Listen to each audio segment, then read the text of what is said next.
This is Tuapse, a city on the Black Sea coast. It stands by a river that is born from the confluence of two mountain streams. Most Circassians know that from their native language Tuapse literally translates as two waters or two rivers. And even when forts and new names appeared, the name of the city was preserved. The memory of the landscape and the people who have lived here for centuries. The formation of the Circassian people on these lands is preserved to this day in toponyms and hydronyms, despite the systematic attempts of first Tsarist and later Soviet Russia to erase them from memory. The destruction and expulsion of the population, and then the mass renaming of territories became part of a long-term strategy for the colonization of the region.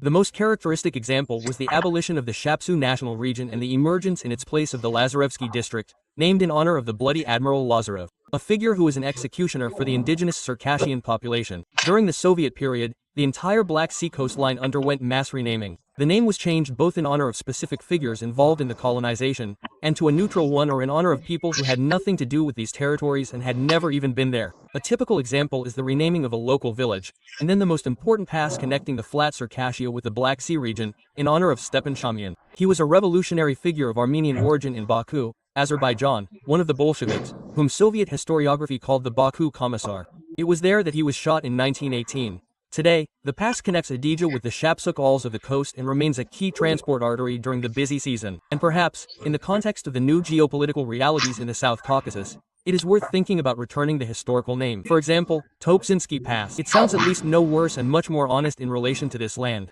In addition, even those alleys that remained inhabited by indigenous Circassians were renamed. Only after the collapse of the Soviet Union and the emergence of opportunities for public policy was it possible to return the historical names. For example, Kuibishevka again became Aguashipsik.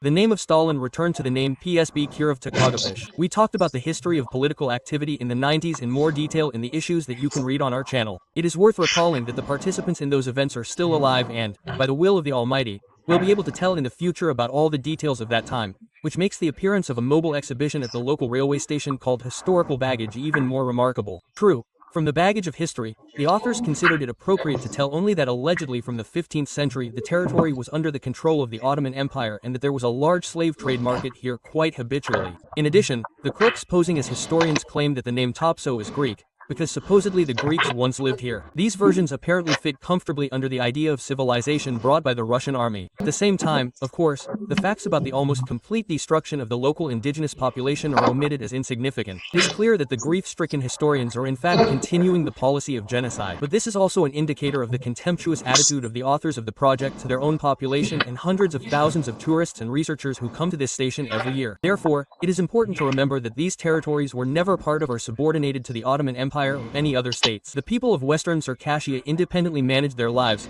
and the Black Sea provided many opportunities for this. As for the Ottoman Empire, its presence on the Black Sea coast of Circassia, as historians say, was limited to the fortress of Anapa, where at the end of the 15th century, in 1783, by agreement with the indigenous Circassian population, a military garrison was stationed. Later, this garrison, by agreement with Russia, left the fortress, and the resistance to the invading army was led by Sheikh Mansur, who was captured there in Anapa in 1791.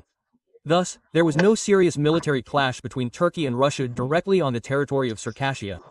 Unfortunately, appeals to the local administration regarding the false exhibits and the need to cancel them are ignored today, as are calls to the so-called Khazars of the Krasnodar territory to get involved in this issue. They successfully pretend that they do not hear and do not see the problems, busy protecting the homeland from external enemies and mastering new grants, without being distracted by such trifles. Everything is fine with us. It is moving in a normal direction, because we raise all the issues that should concern the people of our republic, our republics, and so that some benefits, some soul and heart with Russia. I will retell the story of the adventures of one monument at the station. The bust of the same criminal Lazarev was installed in 1954 as a symbol of conquest. As representatives of the indigenous population say, one of the cherished dreams from the moment of its installation was to tear it out by the roots, which practically happened in 1990.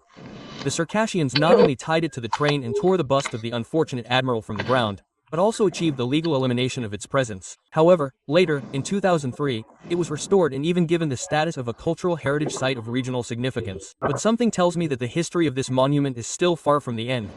Lazarev's Plus is becoming the main tourist. It disappears, then returns, but tourists always return home. And I think that this bust will also find its home someday. After all, it is unlikely that it was loved in such a short time. In general, the history of monuments deserves special attention. On the one hand, the territory of historical Circassia is littered with memorials to war criminals. Monuments to Zas and Yermolov at one time caused a great wave of indignation, and one of the last to immortalize the memory of the bloody executioner was in Pyatagorsk in 2010.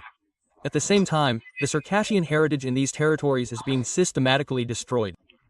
We have already talked about the problems with the destruction of burial mounds, looting, and sometimes the complete disappearance of dolmens. One of the issues was dedicated to the tombs of Circassian princes in Kabarda. Last year, this topic especially resonated in society. This prompted local activists to organize a fundraiser for restoration and to engage in the improvement of the adjacent territory. However, administrative resources were used not to help, but rather to hinder. Bureaucratic procedures and other obstacles have not allowed us to continue the work we have started for over a year now. If representatives of the indigenous population are not allowed to manage and make decisions on the Black Sea coast, then here we see a similar attitude from representatives of our own people. A fact that needs to be recorded. Why can't they do this?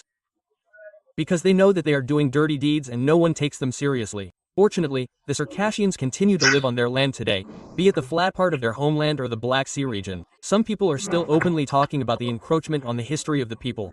And what is even more important, the number of concerned users on social networks, for example, is growing. Of course, entertainment content always attracts more attention, and it may seem that people are not really concerned about anything except songs and dances. But this is not so. Even in the conditions of blocking information, lack of freedom of speech and total control, a significant part of society shows compassion for its history, culture, and rights. A recent example is a post that was widely circulated on social networks, asking, when will the promised monuments to historical events and outstanding Circassians be erected in Nalchik? And when the ostentatious plaques are removed, there will be a monument to the Battle of Konjal, Shori Nagmov, and Kazano Jabag. Or, as the author notes, those responsible are waiting until everyone around forgets why the stones were laid, or stops remembering their heroes and history altogether. The reaction on social networks shows that there are too many who are not ready to forget. Even when it is dangerous to remember, even when silence is imposed by force, memory has the ability to return, and in this silence a force accumulates that will one day speak louder than any plaques. Today, there is a huge layer of public organizations and activists who, in my opinion, should not discredit those who are trying to draw attention to the existing problems of the Circassian people, not demonstrate loyalty, positioning themselves as important figures in front of those who exhibit provocative exhibitions in their homeland, but try to at least change something around themselves. Well, we are not going to remain silent and will speak the truth.